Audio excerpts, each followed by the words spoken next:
Hello everyone, welcome to this video and I hope आप सभी बहुत अच्छे से अपने नेक्स्ट एग्जाम्स के लिए प्रिपेयर कर रहे होंगे। सो बेसिकली आज की जो वीडियो है ये उन एस्पिरेंट्स के लिए रहेगी जो डिफरेंट डिफरेंट एग्ज़ाम्स को अभी ट्राई कर रहे हैं कि कौन से एग्ज़ाम की उन्हें प्रिपरेशन करनी चाहिए, कौन से एग्ज़ाम को उन्हें टारगेट बनाना चाहिए। सो गाइज यहाँ पे एसबीआई पीओ का एक ऐसा एग्ज़ाम है जो आपके लिए बहुत ही अच्छी अपॉर्चुनिटी लेके आता है। और यहाँ पे अगर आपका फाइनल सिलेक्शन हो जाता है तो आप अपने करियर की शुरुआत एक अच्छे ऑर्गेनाइजेशन में एक अच्छी पोजीशन के साथ कर सकते हो, राइट। और यहाँ पे इस एग्ज़ाम के अंदर क्या क्या चीज़ें होती हैं, कैसे सिलेक्शन रहता है, वो आज की इस वीडियो के अंदर बेसिकली हम डिस्कस करने वाले हैं, so that it will help those students जो ये देख कर डिसाइड करेंगे कि एग्जाम कौन सा चूज करना है after looking at the exam pattern. ठीक है, सो आज की इस वीडियो के अंदर एग्जाम पैटर्न पे हम बात करने वाले हैं और एग्जाम के अंदर कैसे सिलेक्शन होता है बेसिकली आपको मैं पूरी इन्फॉर्मेशन यहाँ पे दूंगी। ठीक है, सो वन बाय वन किन पॉइंट्स पे बात करेंगे। सबसे पहले तो ये डिस्कस करेंगे कि कितने स्टेजेस आपके सिलेक्शन प्रोसेस के अंदर होते हैं एसबीआई पीओ के अंदर। ठीक है, एंड एसबीआई पीओ का प्रीलिम्स का क्या एग्जाम पैटर्न है, मेंस का क्या एग्जाम पैटर्न है गाइस, एंड यहाँ पे एसबीआई पीओ का जो इंटरव्यू पैटर्न है या इंटरव्यू प्रोसेस है वो किस तरीके से रहता है, क्या चीज़ें आपकी पूछी जाती हैं।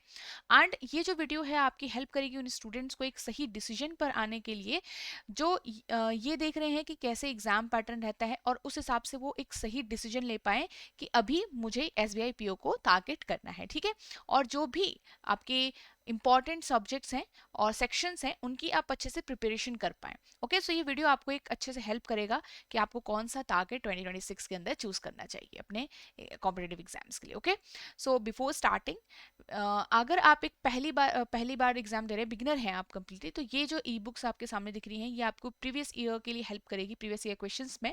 ठीक है, तो इसके अंदर आपको मेमोरी बेस्ड पेपर्स मिलेंगे और उनकी आंसर कीज मिलेगी गाइस। ठीक है, और ये आपके डिफरेंट एग्जाम्स का है, जैसे RRB PO clerk, SBI PO clerk and IBPS PO clerk, जो बैंकिंग एस्पिरेंट्स जो हैं वो जिन एग्जाम्स को यहाँ पे देते ही हैं हर साल। और यहाँ पे आपको हेल्प करेगा एग्जाम का लेवल समझने में, कैसे क्वेश्चंस एग्जाम में पूछे जाते हैं, क्या बेसिक एक टाइप ऑफ क्वेश्चन का रहता है, कैसे लेवल रहता है, ये सारी चीज़ें आप एनालाइज करके अच्छे से एक सही डायरेक्शन में तैयारी कर सकते हैं। ठीक है, और ये कम्प्लीटली फ्री है, इनका जो लिंक है वो आपको इसी वीडियो के डिस्क्रिप्शन में मिल जाएगा डाउनलोड करने के लिए। ठीक है, चलिए हम आगे बढ़ते हैं विद द फर्स्ट पॉइंट कि आपका कितने स्टेजेस रहते हैं। ठीक है, तो बेसिकली यहाँ पे हमारे पास थ्री स्टेजेस होते हैं आपके एसबीआई पीओ के सिलेक्शन में। ठीक है, तो फर्स्ट स्टेज होता है आपका प्रीलिम्स फेज। ठीक है, जो आपका होता है क्वालिफाइंग, ये आपको सिर्फ क्वालिफाई करना होता है गाइस। ठीक है, इसमें ऐसा कुछ भी नहीं है कि आपके मार्क्स जो है वो एट द एंड के लिए कोई जोड़े जाते हैं, ये सिर्फ क्वालिफाइंग इन नेचर एग्जाम है। बट येस, आपको एक कट ऑफ यहाँ पे क्लियर करना होता है ओवरऑल, और उस कट ऑफ को क्लियर जिन भी स्टूडेंट ने किया होगा वो आगे सिलेक्ट होते हैं मेंस के एग्जाम के लिए। ठीक है, तो सेकेंड फेज है हमारा मेंस एग्जामिनेशन, और यहाँ पे काफी बच्चे जो प्रेजेंट रहते हैं, फिर उनका भी यहाँ पे क्या होता है, एक कट ऑफ होता है, वो कट ऑफ आप यहाँ पे क्लियर करते हो एंड देन आप आगे जाते हो इंटरव्यू फेज के लिए। ठीक है, तो आपका यहाँ पे मेंस में आपने क्लियर किया, आप सिलेक्ट हो गए आगे के लिए phase 3, that is GDN interview, आपका ग्रुप डिस्कशन बोलते हैं, एंड इंटरव्यू आपका यहाँ पे फेज 3 का प्रोसेस रहता है। तो बेसिकली तो 3 फेजेस आपके इस एग्जाम के अंदर होता है, 1 प्रीलिम्स, 2 मेंस एंड 3 आपका जीडीएन इंटरव्यू आपका रहेगा। ठीक है, और यहाँ पे इसके बीच एक साइकोमेट्रिक फेज भी होता है, साइकोमेट्रिक टेस्ट भी होता है, वो आपका मेंस के और इंटरव्यू प्रोसेस में होता है बेसिकली। ठीक है, और मेंस का जो एग्जाम है गाइज वो स्कोरिंग होता है आपका, ये चीज ध्यान रखिएगा। और साथ ही जो जीडी इंटरव्यू वाला पार्ट है वो भी आपका स्कोरिंग ही रहता है। तो इन दोनों के जब मार्क्स ऐड होते हैं ना, इन दोनों के मार्क्स को ऐड करके हमारे पास एक फाइनल लिस्ट तैयार होती है, फाइनल कट ऑफ तैयार होती है मेंस और इंटरव्यू के मार्क्स को लेकर। और यहाँ पे आपके जो ये कट ऑफ को क्लियर करते हैं और जिनके मतलब जो फाइनल कट ऑफ है बेसिकली, ठीक है, मेंस और जीडी को मिला के जो फाइनल कट ऑफ है वो आपके फाइनली सिलेक्ट हो जाते हैं फाइनल लिस्ट में जिनका भी रहता है। ठीक है, तो ये आपको क्लियर हो गया। अब यहाँ से आगे बढ़ते हैं सेकंड क्वेश्चन के ऊपर कि क्या प्रीलिम्स का पैटर्न रहता है। ठीक है, तो प्रीलिम्स के पैटर्न को समझते हैं गाइस। 3 सेक्शंस ओनली होते हैं आपके, इंग्लिश लैंग्वेज का, क्वांटिटेटिव एप्टीट्यूड का, रीजनिंग एबिलिटी का। टोटल आपके 100 क्वेश्चंस आपके होते हैं, 40 आपके इंग्लिश में होते हैं, क्वांट्स के 30 एंड रीजनिंग। अब आप बोलोगे ये कहाँ से आया, ये आपके 2025 का जो नोटिफिकेशन था उसका लेटेस्ट पैटर्न है। अब ये मत सोचना कि आपका पैटर्न चेंज हो जाएगा, कुछ टाइम पहले ही अभी आपका पैटर्न अभी ही चेंज हुआ है, तो इतनी जल्दी दोबारा चेंज होना नहीं है। ठीक है, तो यही आपका पैटर्न 26 में भी रहेगा, इसके लिए आप रेडी रहिएगा। ओके, टोटल मार्क्स आपको 100 यहाँ पे मिलते हैं और टोटल 1 आवर का टाइम मिलता है, जिसके अंदर हर एक सेक्शन को आपको 20 मिनट्स में तैयार करना होता है, मतलब प्रिपेयर कवर करना होता है, अटेम्प्ट करने तो क्वेश्चंस। तो 20 मिनट्स कैसे होता है, सपोज आपका क्वांट्स खुलता है, सबसे पहले ओपन होता है, तो ओपन होने के बाद जैसे ही आपका क्वांट का सेक्शन ओपन हुआ, 20 मिनट जैसे ही बीते दूसरा सेक्शन अपने आप स्टार्ट हो जाएगा, आपको कुछ नहीं करना है उसमें। तो इसलिए उस 20 मिनट्स के अंदर अंदर जितना आप अटेम्प्ट कर सकते हो उतना आपने अटेम्प्ट करना है। अब यहाँ पे एक चीज है कि ये सिर्फ होता है क्वालिफाइंग, राइट। अब हमें यहाँ पे कोई ऐसा नहीं कि बहुत ज्यादा स्कोर करना है, बट आपको इतना स्कोर जरूर करना है कि आपकी कट ऑफ जो है वो क्लियर हो जाए, ये चीज याद रखिएगा। और यहाँ पे बहुत सारे बच्चे जो हैं वो प्रीलिम्स में ही बाहर हो जाते हैं, क्योंकि वो नहीं समझ पाते कि क्या लेवल रहता है एग्जाम का, कितना इजी कितना डिफिकल्ट रहता है, और उस हिसाब से वो तैयारी नहीं कर रहे होते हैं। ठीक है, तो टारगेटेड वे में मॉक टेस्ट देने होते हैं, जिससे आप ये समझ पाते हो कि आपकी कट ऑफ जो है वो क्लियर हो सकती है नहीं हो सकती है। और यहाँ पे आपको क्या करना होता है, अच्छे से अच्छा ही सब कुछ सीखना होता है। बेसिक्स आते हैं, मतलब ऐसा नहीं कि बहुत डिफिकल्ट क्वेश्चंस आते हैं, बट मॉडरेट इजी आता है। और यहाँ पे आपका जो भी मेंस के टॉपिक्स होते हैं, मेंस के चैप्टर्स, इंपॉर्टेंट सब्जेक्ट्स, उसका बेसिक सारा यहाँ पे प्रीलिम्स में आ जाता है। ठीक है, एक बहुत इंपॉर्टेंट पॉइंट है जो कई बार हम लोग मिस कर देते हैं कि sectional timing, sorry sectional cut of. आपको दिख रहा होगा यहाँ पे हर एक सेक्शन का टाइमिंग है, बट यहाँ पे कट ऑफ भी होती है। जैसे कि इंग्लिश में आपके 40 क्वेश्चंस है, 40 मार्क्स हो गए, तो आपके यहाँ पे 40 में से कितने कट ऑफ आपका रहेगा इंग्लिश का। बट यहाँ पे ऐसे नहीं है, इंग्लिश, क्वांट्स एंड रीजनिंग को मिला के आपका एक ओवरऑल कट ऑफ बनेगा, आपको सिर्फ इस ओवरऑल कट ऑफ को ही क्लियर करना है। तो there is no sectional cut off guys. Okay, sectional cut off आपका नहीं है, कि हर एक सेक्शन का नहीं है। कैंडिडेट्स जो देखो, जितनी भी आपकी वैकेंसीज होंगी, सपोज उस साल आपकी 1000 वैकेंसीज हो गई, तो 10 टाइम्स आपका मेंस फेज के लिए भेजा जाते हैं बच्चों को, 10 गुना बच्चे आगे के फेज में जाते हैं। ठीक है, वो सिलेक्ट होते हैं प्री से मेंस की तरफ। नेक्स्ट हम डिस्कस करेंगे कि मेंस का क्या एग्जाम पैटर्न होता है। तो मेंस की बात करें तो मेंस में हमारे कुछ सेक्शंस ऐड हो जाते हैं। 2 टाइप के टेस्ट हो गए, ऑब्जेक्टिव टेस्ट जिसमें एमसीक्यू बेस्ड हो गया, डिस्क्रिप्टिव टेस्ट जिसमें आपको लिखना होता है, बट ये टाइपिंग हो गया, एक तरीके से आपको कीबोर्ड से टाइप करना होता है, आपको कोई पेन एंड पेपर नहीं मिलता है जिसमें आप लिखोगे। अब यहाँ पे कई बच्चों का क्वेश्चन आता है, मैम क्वेश्चन सॉल्व करने के लिए रफ शीट मिलती है? बिल्कुल मिलती है, यहाँ पे रफ शीट आपको। ओके, अब देखिए यहाँ पे 4 सेक्शंस होते हैं आपके ऑब्जेक्टिव टेस्ट के अंदर, जिसमें रीजनिंग तो है ही, डेटा एनालिसिस एंड इंटरप्रिटेशन वही क्वांट्स वाला पार्ट है आपका, बट यहाँ पे डीआई आता है आपका बेसिकली। ठीक है, तो DI based question, data analysis based question आपके ज़्यादा रहेंगे यहाँ पे। ये बेसिकली सिंपल रीजनिंग है, इसमें कंप्यूटर का कुछ नहीं आता है, याद रखिएगा, कंप्यूटर मत पढ़िएगा यहाँ पे। ठीक है, उसके क्वेश्चन नहीं आते, बस रीजनिंग एंड कंप्यूटर एप्टीट्यूड आपका कंप्लीट नेम होता है। इंग्लिश लैंग्वेज है आपका एक, और आपका हो गया general awareness and economic and banking knowledge वाला एक सेक्शन ऐड हो गया। ठीक है, तो इसमें करंट अफेयर हो गया, फाइनेंशियल नॉलेज हो गया, इकोनॉमिक नॉलेज हो गया, ये सारा आपका कवर रहेगा। एंड यहाँ पे देखो, रीजनिंग में से 40 क्वेश्चंस है, डीआई में से 30 क्वेश्चंस है, और जनरल अवेयरनेस में 60 क्वेश्चंस है, और 40 क्वेश्चंस आपके हो गए इंग्लिश लैंग्वेज में से। रीजनिंग में आपके 60 नंबर हैं, पूरे 40 क्वेश्चन 60 मार्क्स के, 30 क्वेश्चन 60 मार्क्स के आपके डेटा डीआई में है, और 60 में से 60 मार्क्स आपके किस में है, जनरल अवेयरनेस में है, और 40 में से 20 मार्क्स आपके, आधा हो गया पूरा। ठीक है, तो 170 टोटल क्वेश्चंस है, बट उसके जो मार्क्स हैं वो आपके 200 हैं। ठीक है, तो 200 यहाँ से हो गया, 3 आवर्स टोटल हो गए, बट हर एक सेक्शन के लिए अगेन आपको टाइमिंग यहाँ पे दी गई है, तो यही टाइमिंग स्ट्रिक्टली आपकी फॉलो की जाती है। ओके, नाउ आपका जैसे ही आपका ये ऑब्जेक्टिव खत्म होता है ना, सारे सेक्शंस खत्म हो गए जिस भी बच्चे के, उसका उसी टाइम डिस्क्रिप्टिव मोड ऑन हो जाता है, डिस्क्रिप्टिव क्वेश्चंस आपके सामने शो करने लग जाएंगे।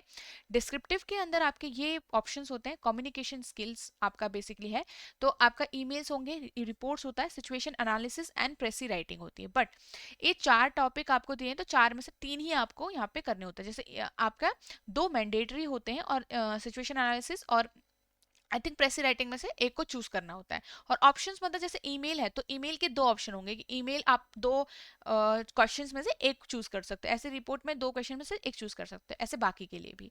ठीक है, तो टोटल 3 क्वेश्चंस होंगे जो कि 50 मार्क्स के आपके यहाँ पे होंगे गाइस। ठीक है, ये चीज ध्यान रखना। और 30 मिनट्स आपको यहाँ पे मिलेंगे, तो थोड़ा सा आपको टाइपिंग भी जब फेज 2 आने वाला हो करना पड़ता है। टोटल आपका मार्क्स हो गया 250 यहाँ पे से। ठीक है, तो ग्रैंड टोटल आपका मेंस का हो गया 250 एंड इसमें से आपको यहाँ पे क्लियर करना होता है। अब देखो नेक्स्ट क्या होता है, सिलेक्शन क्राइटेरिया फॉर फेज 3। तो सेक्शनल कट ऑफ आपकी यहाँ पे मेंस के एग्जाम में है, तो प्री में तो नहीं थी। तो each candidate will have to score a minimum score in each test, that is test 1। यही आपके टेस्ट 1 है, टेस्ट 2, टेस्ट 3 ये आपके हैं। ठीक है, तो हर एक एग्जाम, हर एक कैंडिडेट को मिनिमम स्कोर करना पड़ेगा हर एक टेस्ट के अंदर, that is very very important. अभी प्री में नहीं था, ये चीज याद रखिएगा। तो यहाँ पे वैकेंसीज जो भी होंगी और सेक्शनल कट ऑफ उस हिसाब से आपकी डिसाइड होती है, ऐसे पहले से कुछ नहीं होता है। ठीक है, जिस साल पेपर होगा उसी साल आपके ओवरऑल या सेक्शनल कट ऑफ डिसाइड रहती हैं। ठीक है, तो आपको यहाँ पे मेंस के अंदर अब ध्यान दो, मेंस के अंदर आपको सेक्शनल कट ऑफ भी क्लियर करनी है। ठीक है, और ओवरऑल कट ऑफ भी क्लियर करनी है। ठीक है, ये चीज याद रखिएगा। नेक्स्ट अगर मैं यहाँ पे से बात करूं, अब आपके पास क्या है, minimum aggregate qualifying score, categories wise आपके यहाँ पे स्कोर्स होते हैं। ठीक है, और यहाँ पे 3 टाइम्स आपका आगे भेजा जाता है फेज 3 के लिए, शॉर्ट लिस्ट होते हैं। मतलब पहले 10 टाइम्स था फेज 2 के लिए, अब फेज 3 के लिए आपके 3 टाइम्स बच्चे जो है वो बच्चे होंगे जो उसका 3 टाइम्स शॉर्ट लिस्ट किए जाते हैं। ठीक है, अब यहाँ पे आपके पास है रॉन्ग आंसर का। यहाँ पे देखो, जब भी कोई रॉन्ग आंसर होगा, हर एक मतलब मान लो 1 है तो यहाँ पे ध्यान रखना 1/4 of the marks assign to that question. अगर जो क्वेश्चन है आपके पास मान लो 2 मार्क्स का क्वेश्चन हो गया तो उसका 1/4 हो गया, 1 मार्क का क्वेश्चन उसका 1/4 हो गया। तो आपको यहाँ पे ध्यान देना है कि हर एक क्वेश्चन का आपका 1/4 हो जाएगा जितने भी मार्क्स उस क्वेश्चन को असाइन है। जैसे कि अब मेरे पास प्रीलिम्स है, तो प्रीलिम्स में हर एक क्वेश्चन आपका 1 मार्क का ही रहेगा। ठीक है, 1 मार्क 1 क्वेश्चन, तो वहां पे 1/4 दैट इज 0.25 आपकी नेगेटिव मार्किंग हो जाएगी। तो यहाँ पे याद रखिएगा नेगेटिव मार्किंग आपकी रहती है, तो इसीलिए आप एक्यूरेटली क्वेश्चंस को सॉल्व करिएगा, ज्यादा ऐसा नहीं कि आपने कुछ भी वहां पे पिक कर लिया। थर्ड आपका आता है इंटरव्यू फेज, जिसके अंदर आपके पास 3 चीजें हैं, psychometric test, group exercise and personal interview. तो ग्रुप एक्सरसाइज और पर्सनल इंटरव्यू मतलब ग्रुप डिस्कशन और पर्सनल इंटरव्यू आपका एक ही दिन होता है।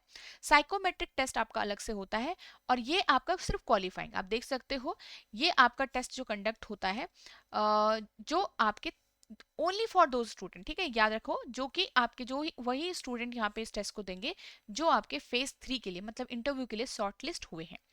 तो यहाँ पे आपको क्लियरली मेंशन भी किया गया है कि finding of this test may be placed before the interview panel for having a thorough perspective of the candidates. अब देखो इसमें पर्सपेक्टिव का क्या मतलब है, जो साइकोमेट्रिक टेस्ट होता है ना उसमें ऐसा कुछ पढ़ा वाला नहीं होता है कि आपने कुछ रीड करना है पढ़ के जाना है, ऐसा नहीं। वो बेसिकली आपका ही एक ओवरव्यू होता है, आप क्या समझते हो, कैसे चीज़ों को देखते हो, कैसे आपका क्या पर्सपेक्टिव है, खुद का क्या ओपिनियन आपके हैं, अपने बारे में आप क्या समझते हो, ऐसे ही क्वेश्चंस कुछ रहते हैं, कुछ सेल्फ अवेयरनेस प्लस कुछ चीज़ें देखकर। और बस आपको उसमें ये फोकस करना होता है कि आप किसी पर्टिकुलर क्वेश्चन का एक ही तरीके से आंसर दो, मतलब आप किसी भी चीज़ के लिए क्या ओपिनियन रखते हो ये भी उसके अंदर पूरा आपके क्वेश्चंस उसी पे बेस्ड होते हैं। इसमें कोई फेल पास का नहीं है साइकोमेट्रिक टेस्ट में, ये सिर्फ आपका क्वालिफाइंग होता है। ठीक है, इसका कोई फेल पास का नहीं है कि इतने मार्क्स आपको मिनिमम लेके आने हैं, नहीं, प्रेजेंट होना है, ये इंपॉर्टेंट है कि आप इसको जरूर दें। ठीक है, ऐसा नहीं कि ये कुछ है ही नहीं इसका इंपॉर्टेंस तो नहीं देंगे। इसकी जो भी ऐसा कुछ मार्क्स आया, ऐसा नहीं है कि आपके टॉप ना आपने कर लिया या आपके ज्यादा मार्क्स आ गए, ऐसा कुछ भी नहीं है इसमें। इट इज जस्ट कि आप किसी पर्टिकुलर क्वेश्चन का कैसा आंसर यहाँ पे देते हो। ठीक है, तो क्वालिफाइंग है सिर्फ, और यहाँ पे मतलब इसके कोई भी मार्क्स नहीं ऐड होते हैं, आपका सिर्फ यहाँ पे ग्रुप डिस्कशन और इंटरव्यू के मार्क्स ऐड होते हैं। टोटल आपका इंटरव्यू है 50 मार्क्स का, जिसमें 20 मार्क्स का ग्रुप डिस्कशन है, 30 मार्क्स का पर्सनल इंटरव्यू आपका रहेगा, इसको मिला के होगा। अब यहाँ पे से जो भी ग्रैंड टोटल ये वाला निकलेगा और मेंस वाला जो निकलेगा, जैसे मैंने पहले ही बताया, वो आपका कवर करेंगे टोटल कट ऑफ का। ठीक है, जो आपकी फाइनल होगी। अब फाइनल सिलेक्शन में क्या होता है, जैसे मैंने आपको अभी भी बताया, इसको थोड़ा समराइज कर देते हैं। तो the candidate will have to clear first phase 2 and phase 3 separately, मतलब दोनों को क्वालिफाई करना पड़ेगा, फिर मार्क्स ऐड होंगे।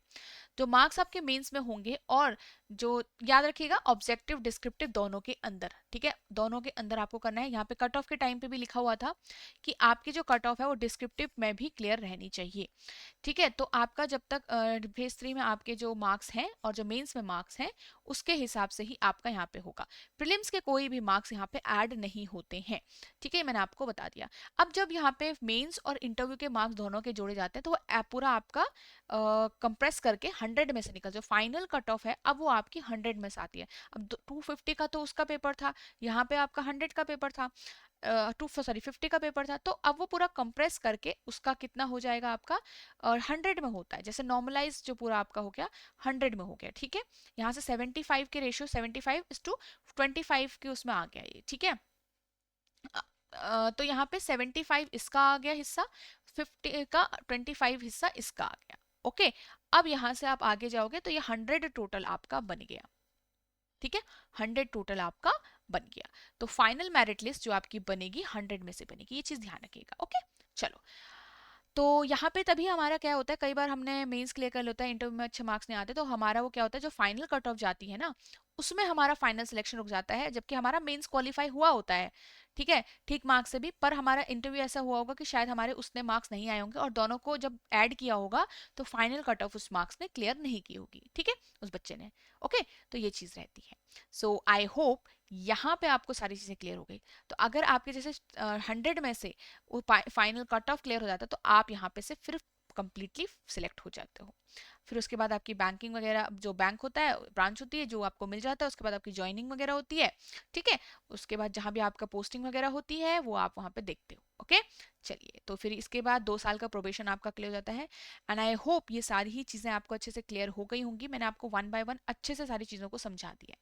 प्रिपरेशन कैसे करोगे आप एग्जाम की, आप देखो, एक सारी चीज़ें देखिए, सब कुछ सोर्सेज देखिए, जो भी आपको सही लग रहा है कि अभी ये आपकी हेल्प करेगा, तो प्री से लेकर इंटरव्यू तक आपको सोच के चलना है और उस हिसाब से आपकी तैयारी आपको करनी है, ठीक है। अब अगर आप एक कंप्लीट बिगनर भी हैं या फिर आपने ऑलरेडी एग्जाम भी दिए हैं, तो ये बैंकिंग महापैक आपकी काफ़ी हेल्प करने वाला है। इसके अंदर बैंकिंग एग्जाम से रिलेटेड जितनी भी इंपॉर्टेंट चीज़ें वो सारी है। आपको डिस्क्रिप्टिव इंग्लिश का भी मिलेगा, आईबीपीएस और एसबीआई दोनों का फॉर्डर मटेरियल के हिसाब से।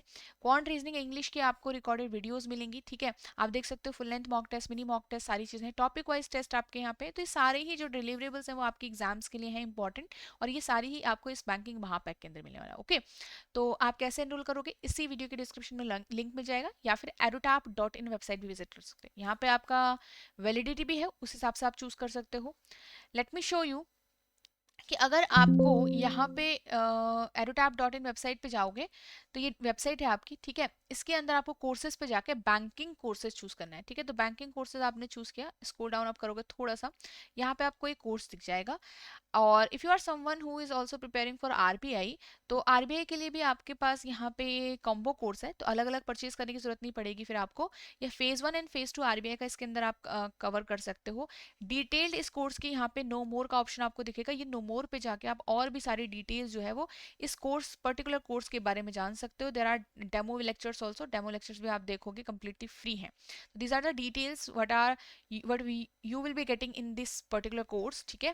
तो ये सारी ही चीज़ें हैं इसके अंदर, ओके। सो आई होप आपको ये वीडियो हेल्प करेगा to take a correct decision for your career, and thank you so much and all the best guys.